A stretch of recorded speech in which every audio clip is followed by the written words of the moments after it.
Welcome to Radiant Reflections, an audio transformative journey hosted by me, Rob Cook. I hope today's topic inspires you to have the day you deserve. Welcome to day 12, communication. Good communication is the bridge between confusion and clarity. Nat Turner. There were a few things that I learned when healing my mind and my heart about how I wanted to communicate. First, it was just about, I understood now why the stages say, get clarity. It's like, now when I communicate, I believe it's because I want to be heard. It's something I want to say. There's a point of emphasis or a reference that I want to make, and I want to be heard. And so when I have a clarity on that, what I'm expressing, I'll choose my platform. I'll choose how I'm going to compose this message, whether that's through social media, whether that's through email, whether that's through phone call, whether that's through personal interaction, one-to-one touch. But there's something else that happens in this process. This encoding, if I can remember, there is absolutely one way that is surefire that my message get received. And that's if this message is encoded in love. It's got to be free of judgment. That's the best shot I got. And I really want this message to be heard.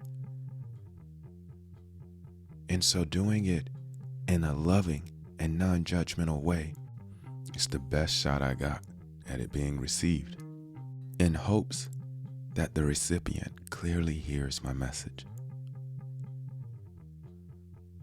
And I've learned to listen beneath the words so that their feedback, I can receive it and decode it without taking it personal. But if I can't decode their message without feeling judged, it might show up in protest. It might show up in passive-aggressive behavior from individuals. It might show up in fully aggressive behavior from individuals. But all that action is saying is, I don't feel heard. And we often respond to the action or the behavior rather than to the point they made of not being heard, and just listen to them. For practical application today, I want you to pay attention to the way you communicate. How are you encoding your messages? How are you decoding messages from others? And after you collected a few experiences that stand out, I want you to journal about them. And then just reflect. But understand, if you want to get your message across, the most effective and powerful way to do that is ensure it's encoded in love with the lack of judgment. Even if the message you're communicating is one of disagreeing with someone, the cleanest way of doing that is free of the emotions of anger and frustration and pointing the finger. Because what you really want to do is be heard. You want to be heard.